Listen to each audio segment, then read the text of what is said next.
Hello and welcome to SWS Julius Caesar course. We are on Act 1 Scene 2 explanation video number 4. पहले तीन देखे नहीं हैं तो जाके पहले तीन वाले देखो. Okay.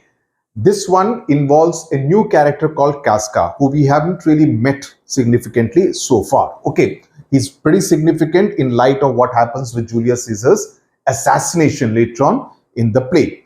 Casca has been pulled away from the train of Julius Caesar because Brutus and Cassius want to have a word with him. They are curious to know what happened while they were talking, what happened amidst the crowd.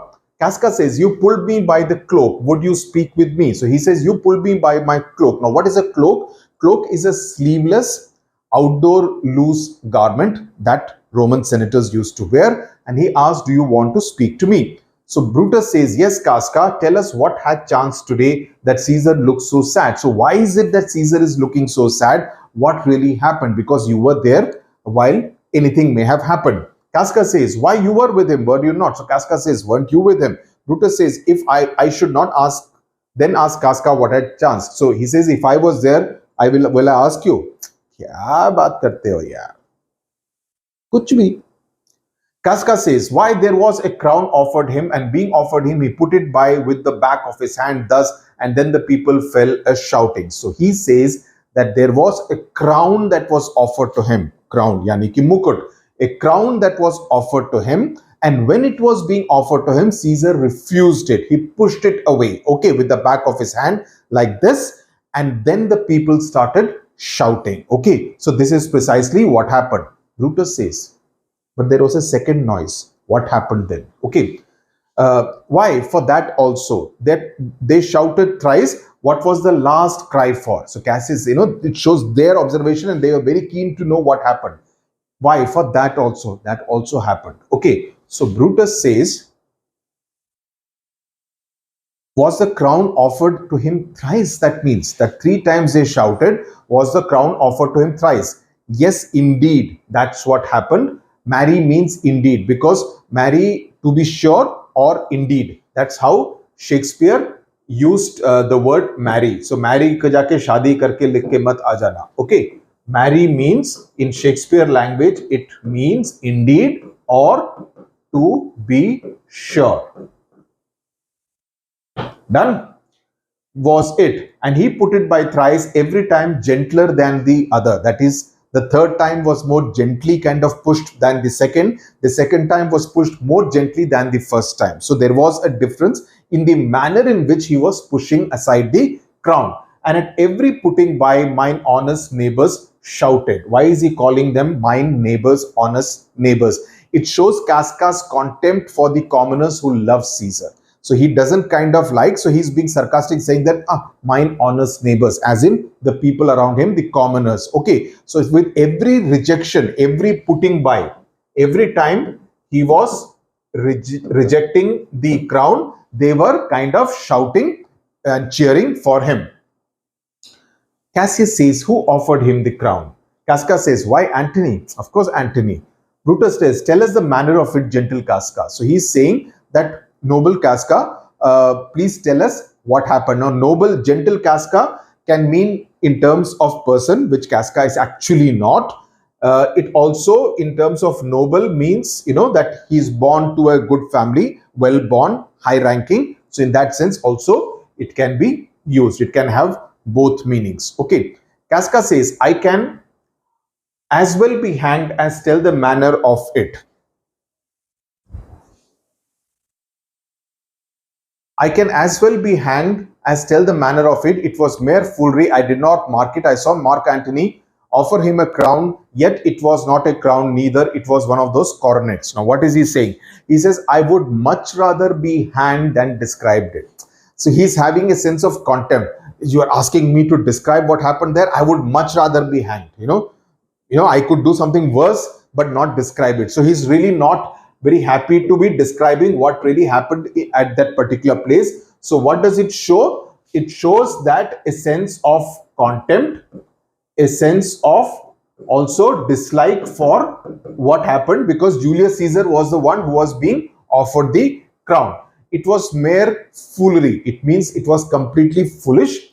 I did not mark it. I did not pay much attention to it. Mark it means I did not pay much attention to it. I saw Mark Antony offer him a crown, and yet he says it was not really a crown. It was one of those coronets. Now, coronets क्या होता है? It can be a small crown, or if you have seen some of those old Greek kind of movies, Greek Roman movies, where they will put with the flowers, they would put with wire, they would put flowers, and it will be like this around their head.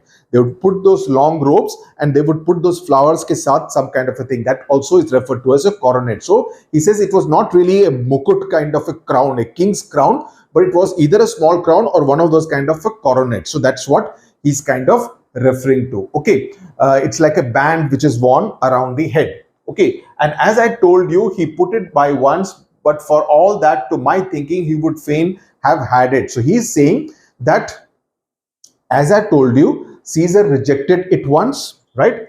He put it by once. Put it by once means I've already told you that he rejected it once, and in my opinion, he would have gladly had it. Means gladly means fain. Fain means gladly.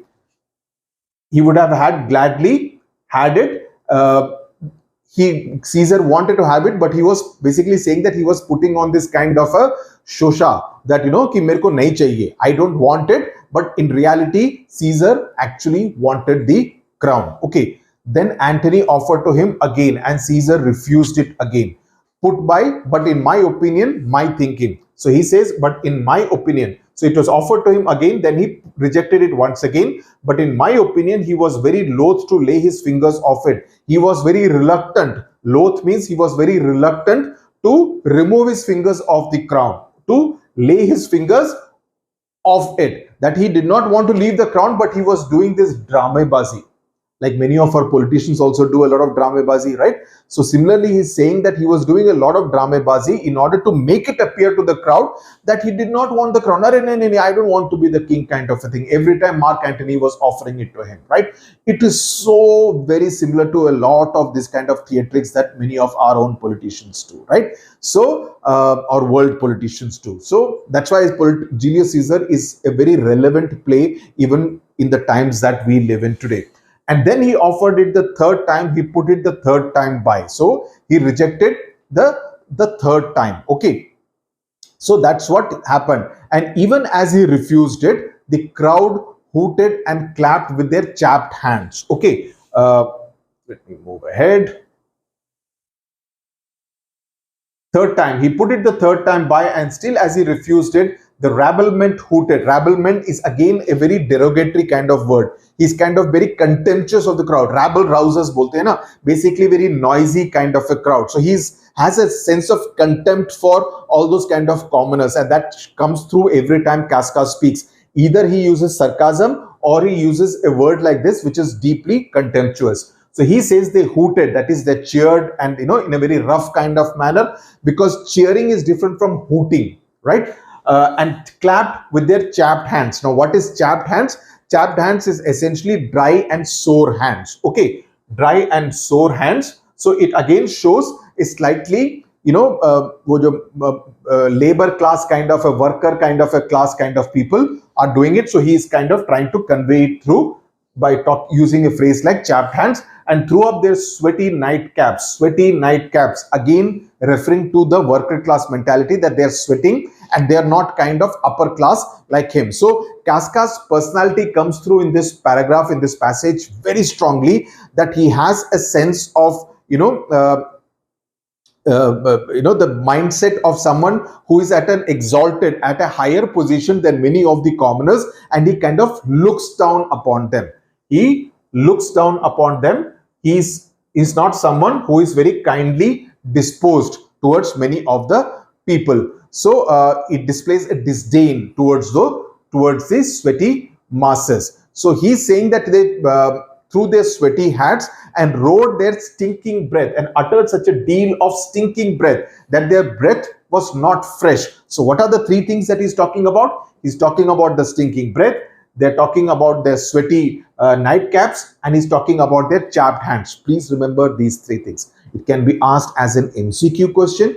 It can be asked, you can be given 4 options, say which is the thing that Casca did not speak about, and you can get 1, 2 and 3 option, and you can get a 4th option, right? You could get something like people were belching, or people were spitting, something like that. So you could get a 4th wrong option, and you need to know these 3 options so that you are able to identify the wrong option, right? So that's why I'm saying MCQ mein pucha ja sakta hai. It can come as a short question also. Okay, so because Caesar refused the crown that it had almost choked Caesar. So he's saying that because Caesar refused the crown that had nearly choked Caesar, and he fainted. Swooned means fainted and fell down. Okay, so that's what the entire scene was about. As far as I am concerned, for he swooned means he fainted and fell down at it. And as far as I am concerned, for my own part means, as far as I am concerned, I dare not laugh for fear of opening my lips and receiving the bad air.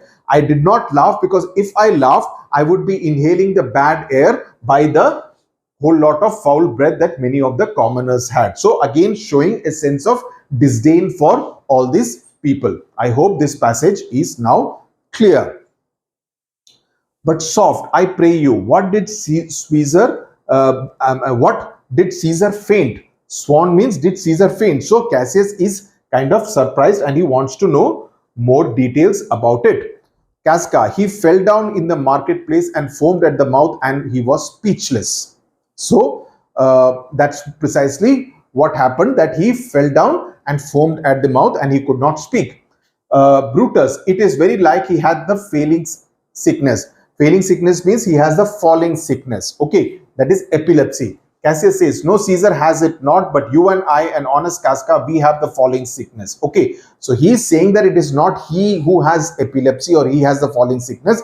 It is you and I and honest Casca who have epilepsy. We are the ones who have fallen. So he is trying to pun on the word fallen, falling, that we are the ones jo ki gir gaye hain, whereas Caesar has risen. So he's using it as a pun. So please remember, if you get a question about how Cassius and Casca interpret or Brutus interpret epilepsy, the falling sickness, you need to mention what Cassius actually does. That saying that no, we are the ones, the 3 of us are the ones who have fallen, whereas Julius Caesar has risen. So he is not the one who is suffering from falling sickness or epilepsy. Okay, this is an interesting part. Casca says, I know not what you mean by that, but I am sure Caesar fell down. I am not understanding what you are saying, but I am telling you Caesar did faint and fall down. If the ragtag people did not, ragtag means again, the poor kind of, the ragged kind of masses, if they did not clap him and hiss him according to as he pleased and displeased them, as they used to do the players in the theater, I am no true man. So he is saying that if the ragtag masses did not clap for him or did not cheer for him or jeer based on whether he pleased or displeased them, like they do for the actors in the theater, then I am a liar. Like, they were basically reacting to him the way they would react to actors on stage in the theater, that if he said something or did something which pleased them, they would cheer for him. If he did something which they did not like, they would jeer. So they would kind of convey their pleasure or displeasure just like they do to the actors on stage in the theater. Okay, understood? Oof. What said he when he came to himself? So Brutus wants to know, what did he say when he regained consciousness, when he came into himself? Casca says, indeed, before he fell down, Mary, now I hope you will remember.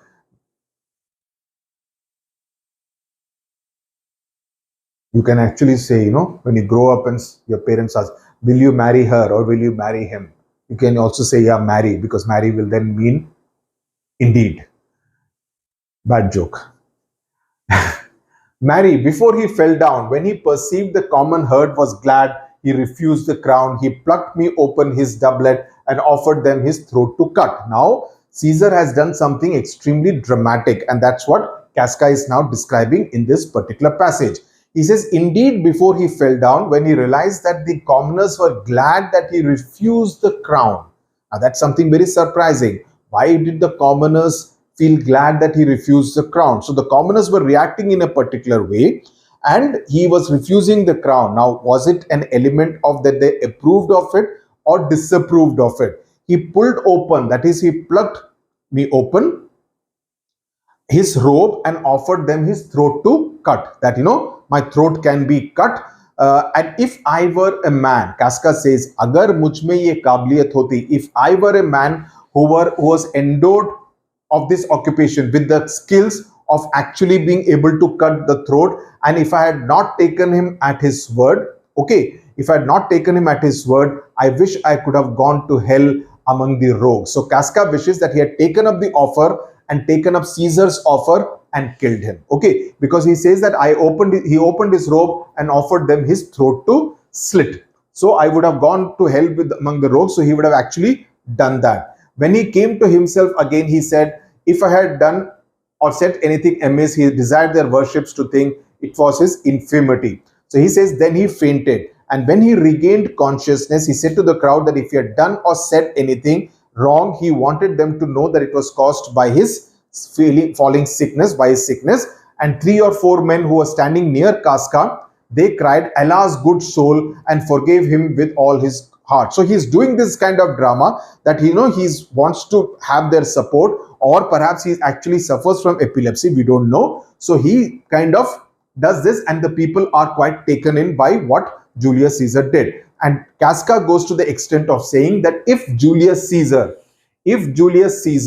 had actually stabbed their mothers, if he had stabbed their mothers, they would have done no less. They would have still been forgiving. It shows the love and affection that the commoners have for Caesar in Casca's own opinion. So he says that they would have done the same thing, said the same thing, and forgiven him. So Casca believes, essentially, in a nutshell, Casca believes that Caesar's refusal of the crown is only an act, a drama that he is playing out, and he believes that Caesar wants to be king, but he does not want the crowd to know of his ambitions. Okay, so that is what Casca's opinion is. Brutus says, and after that he came thus sad. Okay, all this happened. Why did he come looking very sad? Why? Casca says, yes. Did Cicero say anything? Casca said, he spoke Greek. To what effect? Then Casca says, nay, and I tell you that I will never look you in the face again. Now Casca is saying, no, if I understood what he said, he spoke in Greek. So if I understood what he said, I will never look in the eye. Basically, he's trying to say that mujhe ko samajh mein nahi aaya. I did not understand a word of what Cicero spoke. But those who understood what Cicero spoke, they smiled at one another and shook their heads. Okay, but speaking for myself, it was Greek to me. What they say, no, it was Greek and Latin to me, means that I did not understand anything. So that's where the phrase comes from. Okay, it was Greek to me. The phrase comes from there. It was Greek and Latin to me. I'll tell you an interesting story. When I went to Stratford-upon-Avon, which is the birthplace of William Shakespeare, the guide told us an interesting story. He said, do you know where the word potholes came from? He said the word potholes originated from Stratford-upon-Avon, because that place has a lot of the mud which is used to make pots. Okay, so what people would do who are engaged in the occupation of pottery would do is to just come onto the road, the general place where people would drive or walk, whatever, and just kind of collect the mud from there and use that to make pots. As a result of that, there began to emerge a lot of holes on the road, because people would just kind of dig up some place, pick up the mud and use that to make pots. So that's how, since they were used to make pots and they left a hole on the road, that's how the origin of the word potholes. Now, I don't know how true it is, but I thought it was an interesting story. Okay, similarly, it was Greek to me means it was Greek and Latin. The idiom that is used means that, well, what you spoke was Greek and Latin to me. It doesn't mean that he spoke in Greek and Latin. In this case, he did. But when we say that it was Greek and Latin to me, it means that I did not understand a word of what you said. Okay. Sidelight. I could tell you more news too. Okay, so what he said, I did not understand at all, but I have more news to tell you. And this is important because it takes us back to Act 1, Scene 1, when we met two characters called Marullus and Flavius. So he says that Marullus and Flavius, for pulling scarf of Caesar's images, for pulling off the scarves of the statues of Julius Caesar. What they intended to do at the end of Act 1, Scene 1, they have been put to silence, means unko execute kar diya gaya hai. They have been killed. Okay. Fare you well. There was more foolery, yet if I could remember it. There was more foolishness which was on display if I could, but I cannot remember it. So he says that they were executed. So that's an important development, which means Caesar has complete control over the administration. That they did something which was anti-Julius Caesar, so they have been executed. They have been punished for doing so with death. Okay, this is an important kind of element, and it shows the kind of extent of Caesar's power in Rome. Cassius says, will you have dinner with me tonight? Will you sup, means will you eat with me tonight? So he says, no, I have a commitment. I have other kind of, I'm promised forth, means I have other commitments to meet. Cassius, will you dine with me tomorrow? Will you eat with me tomorrow? Sup and dine both mean the same thing. Okay, sup as in supper, dine leads to dinner. If I be alive and your mind hold and your dinner worth the eating. So if your dinner is worth to be eaten, right? So Casca is being a little sarcastic. It's worth consuming. And if I'm still alive and you are still sane and do not change your mind. Okay, in that case, your mind hold means if you do not change your mind, I will come. Okay, Cassius says, okay, then I will expect you. Casca says, do so, farewell both. And Casca exits. Now Brutus and Cassius are left alone. So Brutus says, what a blunt fellow is this grown up to be. He was quick metal when we went to school. Now it shows that Casca and Brutus are classmates from school or schoolmates. Okay, so he says that what a dull, stupid fellow he has become. Now blunt is used in the sense of someone who is not sharp. If you are sharp like a knife, okay, a knife, if it is sharp, if it is not sharp, what do you say? Oh, it's very blunt. Okay, so blunt has been used as the opposite of sharp. So this fellow is not sharp anymore, which means he's now a little dull, because blunt is not used generally. I mean, Shakespeare has used it, but in general usage, we don't use blunt for a human being. We'll say he's a bit dull, whereas a knife, we will use the word blunt. Okay, so he says that he was quick metal when we went to school. He used to be pretty sharp when we went to school. Cassius says he's actually still sharp in execution. He's actually still sharp of any bold or noble enterprise. However, he puts on this tardy form. However, what he does, he's still sharp when it comes to carrying out any kind of orders, carrying out any kind of tasks. Okay, even though he pretends to be slow and not sharp. Okay, tardy form means someone who is not sharp. This rudeness is a sauce to his good wit. So he's saying he speaks rudely, deliberately, and it is like tasty sauce. Sauce means as in ketchup kind of a thing. Here he's using it in the sense of, the sauce for the wisdom. He says wisdom as in wit, as in intelligence, that he's talking about.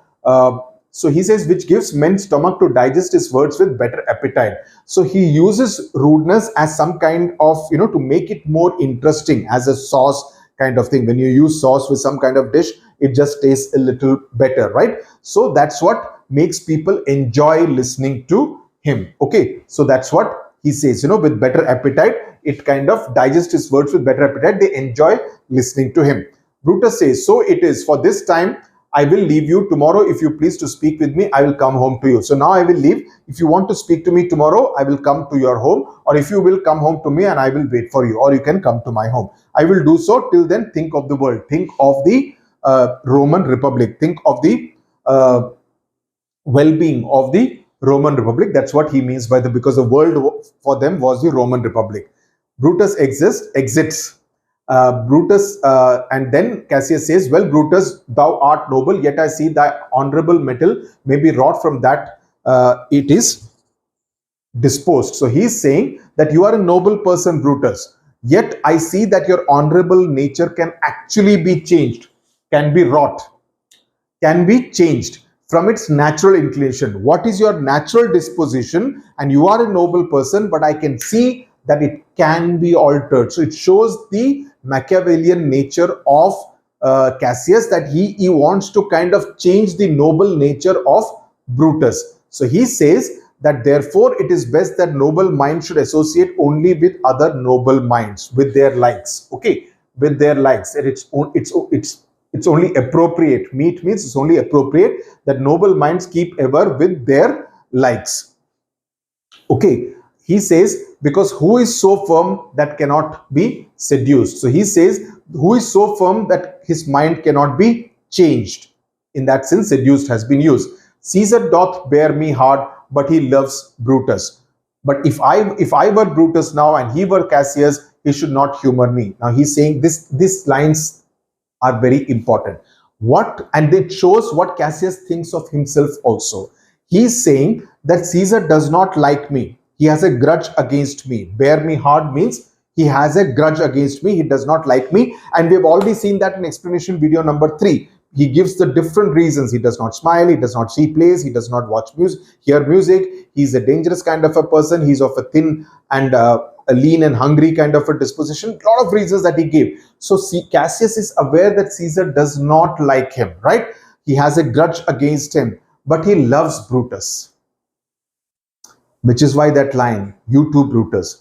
But he loves Brutus. So if I were Brutus now and Brutus was Cassius, I would not let him persuade me by flattery, by humor. So it shows that Cassius himself knows that what he's doing is wrong. And he says that if I were Cassius, if I were Brutus and he were Cassius, I would not be listening to him, right? Because Julius Caesar actually likes me. Okay. I will this night in several hands at his windows throw as if they came from several citizens. Now he's putting on a slightly more devious kind of a plot into action. He says that tonight I will throw a few letters, okay, each written in a different handwriting, okay, in several hands. In several hands means in different handwriting, okay, and I will throw them through his window, Brutus's window, as if they came from different people in Rome. Okay, and each of them, they will hold the opinion from several citizens. He says, writings that all tending to the great opinion that Rome holds of his name, of Brutus, that people in Rome hold Brutus in high esteem, but they will all be written by the same person, but in different handwriting. So he's trying to manipulate Brutus by using unethical means, by doing something, by forgery, by using the names of different citizens of Rome, and behaving as if all of them have this kind of an opinion of Brutus. Wherein obscurely Caesar's ambition shall be glanced at. Wherein in those letters, they would also hint at. Glanced at means, glance means you are just kind of looking at it stealthily, right? You're just hinting at Caesar's ambition, unscrupulous pursuit of power. Okay, so that's what Caesar's ambition means. Unscrupulous pursuit of power will also be hinted at by those people, I mean apparently by those people in those letters which he's planning to forge and write in different handwriting. After this, Caesar better ensure that his position is secure, seat him sure.